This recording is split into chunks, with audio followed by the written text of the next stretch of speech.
Comienza la semana, comienza ya la temporada libresca en Lima, ¿no? Donde afortunadamente pues podemos conocer nuevos títulos, entre ellos uno muy interesante es el que presenta periodista Marcos Cifuentes, Vía Planeta, H&H, escenas de la vida conyugal de Ollanta Humala y Nadine Heredia. Título descriptivo. El autor se encuentra con nosotros. Marco, ¿cómo estás? ¿Qué tal, Enrique? Gracias. ¿Cómo estás? Gracias por estar con nosotros. Lo primero es, ¿qué te motivó a escribir de Ollanta Humala? No solo el quinquenio, porque en realidad es como vas a medio caballo entre en realidad una biografía de ambos y ya lo que fue la experiencia de gobierno. ¿Qué te motiva en un principio? Seguro sabes que esto en realidad es común en otros países, que apenas termina un gobierno, se saca un libro con un recuento del régimen y además como una suerte de biografía. Pero en este caso, bueno, creo que me demoré porque la biografía de ellos es hasta cierto punto misteriosa. O sea, ellos mismos se han ocultado varios datos de su biografía casi sistemáticamente y la opinión pública se va enterando. En el 2005 uno se enteraba de lo que pasó en el 92, en el 2015 uno se enteraba de lo que pasó en el 2005 y así, ¿no? Entonces creo que el libro se salió de expectativa de ser un recuento de su gobierno y se volvió esta biografía de Ollanta. Biografía de política, biografía personal, biografía de pareja también, ¿no? Claro. Hay un tema que tú describes muy bien, cómo se conocen incluso. ¿no? Que en el caso de ellos es lo mismo, su vida matrimonial, su vida de pareja, está enlazada para siempre con la política, ¿no? Ahora, el libro también, de alguna manera, tiene los pasajes muy interesantes porque además se nota que ha habido mucha conversación con fuente, como tú mismo dices, en algunos casos en off the record, ¿no? Que han dado mucha información muy íntima, doméstica incluso, pero también te recuerda lo que de alguna manera es la tragedia política de Nadine Heredia, ¿no? Porque describes en un principio el tipo de popularidad que ella tenía. Es fácil olvidarse, ¿no? Pero a veces uno piensa en lo que caemos en el Perú, algunas veces somos de extremos, ¿no? Entonces al principio ella era la que le ordenaba al marido, la que controlaba sus impulsos populistas, la inteligente de la pareja, la realmente ambiciosa, y luego cae a lo la más... La niña mimada de la derecha, si quieres. Exacto, y luego hay una cita muy buena en la página 41, que es esta de... La pituquería peruana es experta en absorberte, dice un empresario testigo de esos días, pero es bulímica, te traga un rato y luego te vomita. Y tiene mucho que ver con todo lo que tú escribes, pero ese arco me recordó que es realmente un personaje trágico, Nadine Heredia, por ese lado. Y yo empecé este libro cuando ellos estaban en libertad todavía y mientras empecé a producir el libro los metieron en la cárcel y cuando el libro se estaba terminando de escribir los sacaron de la cárcel, ¿no? Y luego le quitaron la casa, en fin. Y claro, eso también los hace atractivos como personajes. Es decir, es gente que llegó al poder. O sea, Ollanta Humala ha sido el presidente más popular de lo que va de este siglo. O sea, no ha habido otro presidente tan popular como él, ni siquiera PPK. Y Nadine, ni se diga. Y de pronto quedaron en la orfandad más absoluta porque ellos mismos se boicotearon, ¿no? Hay que decirlo. Y ellos terminaron en la cárcel. En este país, como se ha visto en estas semanas, uno no va a la cárcel porque haya cometido delitos o no, sino por un montón de otros factores. Exacto. Y en el caso de ellos es porque se quedaron solos, porque no había nadie que los defienda. La soledad. Te pido, vamos a hacer, ¿qué te parece? Un break, vamos a regresar de inmediato con la conversación. Estamos con el periodista Marcos Cifuentes, vuelvo a mostrar la carátula. H&H es el libro, pues, Humala y Heredia, ¿no? Que se presenta por estos días, además en la Feria del Libro. ¿Cuándo es la presentación, Marco? El 29. El 29. El domingo a las 7. Perfecto. Bueno, hablábamos pues de esta suerte de tragedia, ¿no? De Nadine Heredia, que tiene que ver, no sé si la frivolización que le han asignado es justa o no, pero definitivamente tiene que ver con este proceso de aislamiento político. Que ellos, la tragedia de ambos, de alguna forma, ¿no? Con el aislamiento político que ellos han vivido. Y te comentaba fuera de cámaras, ¿no? O sea, en el libro también uno se acuerda de todos estos personajes que han estado en la órbita de los Humala Heredia, Iván Vega, el ex viceministro, ¿no? Que decían que era pues una suerte de nuevo Montesinos, Adrián Villafuerte, el ácido, ¿no? En la primera campaña, Álvaro Gutiérrez, el señor Torres Caro. Claro, y Álvaro Gutiérrez, que además se le voltea y es el artífice de lo de las agendas, ¿no? Entonces... Y en general... Chejade es otro que se claro. voltea, digamos... Y es una historia de traiciones de un lado y del Exacto. otro, ¿no? Porque ellos, digamos, creo que el segundo capítulo es cómo la izquierda, el cuarto capítulo, cómo la izquierda es aniquilada, ¿no? En los primeros 6 meses del gobierno, ¿no? Entonces, y luego al final, en los últimos capítulos, ellos están solos, ¿no? Y los creen capaces de todo, pero de todo, ¿no? Entonces... Eso, o sea, te preguntaba, después de esta investigación, ¿te queda claro, por ejemplo, que Humala cometió los abusos de los que se le acusan, madre mía? Abusos que son más que abusos, homicidios incluso, por ejemplo. Clarísimo. ¿Sí? O sea, yo, sinceramente, habiendo visto ya hay más de una docena de casos de los que se le acusa, yo con total contundencia te podría decir que por lo menos hay 3 casos de los que no tengo ni un asomo de duda. Pero al mismo tiempo recuerdas en el libro que él, en el cantón electoral, digamos, de Madre Mía, barre. Claro. Hay una cierta paradoja. Y hay una cosa que me dice una señora de Madre Mía a mí, que es tan claro y que explica eso, que es, él era bueno con los buenos y malo con los malos. ¿No? O sea, y digamos, comparado con otros capitanes Carlos que hubo también, a uno le decían motosierra, ¿no? O sea, entonces, claro, hay que poner todo en contexto, digamos, también. No fue un asesino en serie, ¿no? Pero sí fue capitán Carlos. Incluso rememoras este caso, pues, de este conocido como Chicho, que tiene que ver con su entrada a la cárcel. O sea, él adopta, entre comillas, a este jovencito de 14 años, ¿no? Que en ese momento escapa, me parece, de la... Claro. No, era un senderista. Estaba un joven Era la típica historia de entre dos fuegos que hemos vivido tantas... O que un se ha chico de vivido 13 años, no sé Claro. si es senderista realmente, ¿no? Y Chicho es uno de los personajes principales del libro, ¿no? Porque Humala lo adopta. Chicho le dice papá, o sea, lo adopta informalmente. Chicho le dice papá.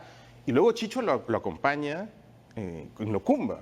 O sea, esta imagen de están Ayanta, están Tauro y está Chicho, ¿no? Y luego Chicho es el encargado de, digamos, acercarse a los testigos de Madre Mía. Lo firman entregando. Y lo firma entregando. Pero además hay una cosa que se revela en el libro y que es que una de las hipótesis principales del caso, el de Ávila, la familia Ávila, que es el caso principal de Madre Mía, ellos son parientes de Chicho, parientes políticos de Chicho. Y se supone que cuando Chicho llega al cuartel de Madre Mía que dirige Ollanta Humala, es para decir que esa familia es senderista, ¿no? Entonces, Chicho de alguna manera sería, si es que esta hipótesis es real, el causante del principal caso, Madre Mía, y del caso por el que eventualmente él tuvo que ir a pagarle a los testigos, caso que se usó para que los manden a prisión. No, claro, porque, o sea, el fiscal dice, miren lo que han hecho acá.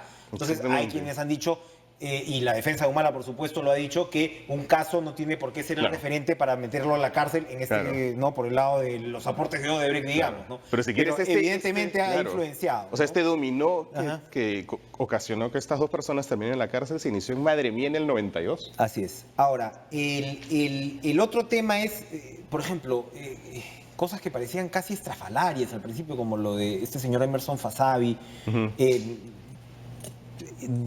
otra vez de la investigación, ¿crees que puede haber algún tipo de responsabilidad penal que pudo haber sido un homicidio efectivamente? ¿A tanto pueden llegar?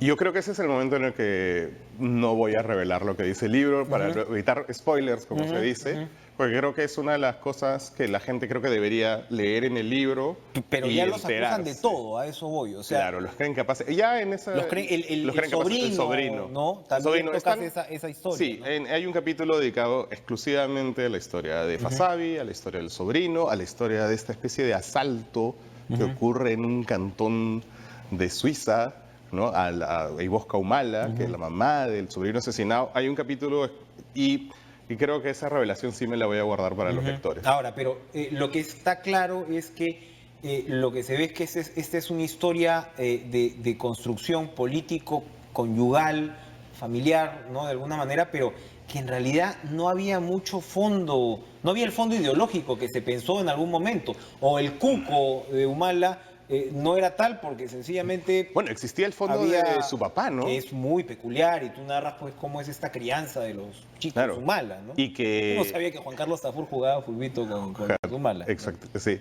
Y que lo ponía a tapar a Tapar, porque sí que Ollanta. no era muy bueno. Pero Antauro, que es, yo diría, la tercera H de este libro, ¿no? Porque HH, pero hay una tercera H que no está en el título, pero que es Antauro, ¿no? Y que Antauro es una presencia constante en el libro y es un personaje además que se salió de control para mí como a la hora de armar el libro, porque está... una bala perdida, literalmente. Claro, es un personaje demasiado... totalmente demasiado famoso, delirante sí, y demasiado influyente además para la carrera de Ollanta, porque al final el Partido Nacionalista se construye sobre las bases etnocaceristas, ¿no? Lo que pasa es que Ollanta Humala hace un tránsito de Antauro a Naín, ¿no? Y cambia radicalmente de... Y yo no sé si cambia por una cosa de convicción o porque realmente él nunca tuvo un apasionamiento ideológico de nada, pero ahí está la realidad, ¿no? Y eso es algo que también se describe en el libro, esta especie de tránsito de Humala que pasa por Francia, porque en Francia había una profesora, hablé con una profesora francesa de ellos cuando estuvieron allí, estuvieron en la Sorbona, y esta profesora muy graciosa me decía, gracias a mí, Ollanta dejó de ser un fascista, pero también Nadine, ¿no? O sea, que Nadine era tan radical en ese momento. Exacto, el tránsito, el tema de Humala, incluso de repente uno lo puede entender, claro, con este origen familiar tan peculiar, ¿no? Con todo este tema mesiánico del señor Isaac, y de uno va a ser de todas maneras, los celos y las envidias de los otros. El personaje extremo de Antauro, pero digamos, también está formado por el tema militar, que de repente lo hizo también un poco más pragmático políticamente, qué sé yo, Claro. ¿no? Pero el caso de Nadine, ¿qué cosa te dice el caso de Nadine? Porque se habla pues efectivamente que ella era una suerte de radical de la Universidad de Lima, Sí. Y termina pues en esta caricatura de las carteras Gucci. Claro. ¿Es así? No, y hay una cosa que yo he tratado de evitar, creo que de una manera constante, que es evitar la caricatura en este libro, que es muy fácil. Es muy fácil, claro. ¿No? De caer en la caricatura, y además ya se ha hecho, o sea, digamos, no le diría nada nuevo a la gente presentarle la misma imagen que ellos han tenido siempre, ¿no? He tratado de tener una imagen justa de ellos, evitar una caricatura. Pero sí es cierto, y por ejemplo hay cosas inexplicables, ¿no? En este paquete, ¿no?, de documentos que la empleada se roba de su casa, entre ellos Las están agendas. Pero es que, claro, la gente habla de las agendas, pero en realidad se roban literalmente, y eso está en el libro, kilos de papeles, ¿no? Entre los que están las agendas. Y en esos kilos de papeles que se roban, hay un montón de etiquetas, de vestidos, de miles de dólares. Y es como, ok, O si sea, se los compró... ahí lo que ves es que ella coleccionaba las etiquetas, ¿Para las juntaba, qué? las guardaba. Eso ya, a mí ya me parece inexplicable de alguna manera, ¿no? Porque atesoras las etiquetas de tus vestidos caros. ¿Eso qué dice de una persona? Yo no sé. Yo no me atrevería a interpretarlo. De pronto los lectores del libro Ahora, podrían. por el otro lado, otra vez para ser justos, lo que ellos sí tenían era creo que no se quedaba en imagen, el tema del núcleo familiar, me refiero a ellos como pareja e hijos, era muy sólido, ¿no? O sea, en su momento, comparativamente frente al de otros políticos. Fue un activo para Claro, ellos, por supuesto. ¿No? Y es un activo, perdón, real, ¿ah? O sea, no Por es eso. una imagen. ¿No? ¿No? Entonces, ahora uno se imagina pues todo lo que habrá sufrido esa familia, y vuelves también al reportaje de lo que fue Cosas, ¿no? En su momento, que ella pues trata de detener, qué sé yo, y que según lo que dicen incluso gente que ha colaborado con ellos, me parece que también lo recoges así, que entran pues en una crisis en ese momento. Es una crisis que si fuera solo conyugal no le interesaría a nadie, o no tendría por qué interesarle a nadie, pero estamos hablando en realidad de una crisis político-conyugal. ¿Marca un punto de quiebre en la relación política de ellos ese momento? Sí, Cosas es el punto de quiebre. Increíblemente, ¿no? O sea, de hecho hay es que es absurdo que haya un capítulo en este libro dedicado a una entrevista de Cosas, ¿me entiendes? Claro. O sea, el solo hecho de que haya un capítulo en este libro dedicado a una entrevista de una revista de sociedad, frívola, lo que sea, creo que te dice mucho de cómo se llevó ese gobierno, ¿no? Ella se fue de boca, porque ahí no solamente habla sobre quién es el actual premier, ¿no?, que había sido premier, pero habla de su relación con él y de cómo él, digamos, le tenía fe ciega o Sí. le tenía ley. Claro. Y no, pero además ella habla de cómo se deshizo de Villanueva, ¿no? Del actual premier, ¿no? Entonces, y de cómo ella pensaba más o menos que era un fujimorista, un aprista, un topo, no sé qué, Pero eso provoca una crisis. ¿Eso hace más difícil el resto del gobierno, tú crees, para ellos? ¿Eso tiene un efecto político que va más allá? Sí, ¿Se termina de desarmar con esta suerte de crisis conyugal? Sí, pero luego es una crisis que se resuelve, ¿no? Y es una crisis que se resuelve muy en privado y de pronto muy lentamente, ¿no? Y yo creo que ya al final del gobierno, ya cuando salen las agendas, o sea, entre cosas y las agendas, ellos ya de alguna manera han retomado digamos, no hay pareja, y esto no es un escándalo, no hay pareja, no hay matrimonio que no tenga una crisis, Claro, una otra cosa separación. es cuando compartes el gobierno. Claro, y otra cosa es cuando tú eres el presidente y decides que tu esposa se va a encargar de un montón de otras cosas para las que tú, no sé si no te sientes capacitado o sientes que ella es más capaz, ¿no? Antes que se nos termine el tiempo, Pedro Cateriano ha expresado su, no sé si es indignación, se ha quejado, ¿no? por Twitter por unas declaraciones tuyas que han dado un dominical donde más o menos lo acusas a él de en ese momento ejercer presión sería sobre el Poder Judicial, él era el agente, ¿no? El agente del Perú ante la Corte Interamericana. A ver, en las declaraciones ante ¿Cómo Panorama, yo no acuso a Pedro Cateriano, ni en el libro se acusa a Eso estaba Pedro viendo, porque Cateriano. estaba buscando eso. ¿No? O sea, él está presente. Cuando César San Martín le dice, en un almuerzo, está también Jiménez, están en ese almuerzo, y él y César San Martín se acerca a una jueza y le dice, oye, al Estado vamos a unificar criterios, ¿no? Carmencita, le dice a la jueza, y mira, al Estado lo que le interesa es que en este juicio, Carmen Rojasi, creo, la jueza Carmen Rojasi, que lleva uno de los tantos juicios del caso Chavín de Huántar, y lo que dice César San Martín claramente es, mira, al Estado le interesa que en esta sentencia se diga que no hubo un muerto extrajudicial durante el operativo Chavín de Huántar, ¿no? Y al final queda siempre lo de Tito, ¿no? O sea, sí. Entonces, pero ella no les hace Cateriano caso. dice que el trámite fue regular, que él acude al Ministerio de Justicia para encontrar un tipo de vinculación con el Poder Judicial. Seguramente, o sea, esta escena del libro es un párrafo del libro, ¿no? Y es un audio que además que yo conseguí hace 5 años y yo lo saqué, en fin. Entonces, yo no sé por qué se ha enojado, sinceramente, porque creo que debería Pedro leer el libro con tranquilidad. Y además en los últimos capítulos... De repente del reportaje se ha levantado más eso, pues, ¿no? Posible. En los últimos capítulos él queda muy bien, ¿no? O sea, y él es el artífice de que Ollanta no indulte a Fujimori en las últimas 24 horas. Seguro que Pedro Cateriano debe estar viendo esta entrevista para ir ya... O sea, que lo vea porque creo que en esos últimos capítulos él va a estar... sale bien, queda Pedro contento. Cateriano tiene que terminar de leer el libro, entonces. Para terminar, ¿le ves algún tipo de futuro político Ollanta Humala, como sin duda él busca? Evidentemente todavía tiene un largo trecho judicial por avanzar, como los demás expresidentes en nuestro país, pero es evidente pues que Odebrecht tuvo ese aporte millonario y en fin, todo lo que pero en este país no hay cadáveres políticos, ¿no? ¿Cómo podría, conociendo ya como conoces esta historia, cómo podría de alguna manera reengancharse, si eso es posible? Yo no lo sé, eso sí, porque creo que nadie, pero, o sea, Alan García salió elegido por segunda vez después de que casi destruyó el país. Digamos que no sé si Ollanta Humala tenga tanta habilidad, creo que no, como Alan García, pero no hay muertos políticos. Y en la última encuesta de apoyo, creo, sale Antauro Humala como presidenciable, ¿no? Y eso también a mí me parece... ¿No hay un poquito una cosa, no tenemos en Perú algo como de agitar fantasmas? O sea, no quiero decir que no pueda ser presidencial en un país como este, pero cuando dices, bueno, otra vez estamos entrando a esta crisis de institucionalidad y qué sé yo, ¿es posible voltear a mirar a Antauro Humala? Antauro Humala es muy carismático.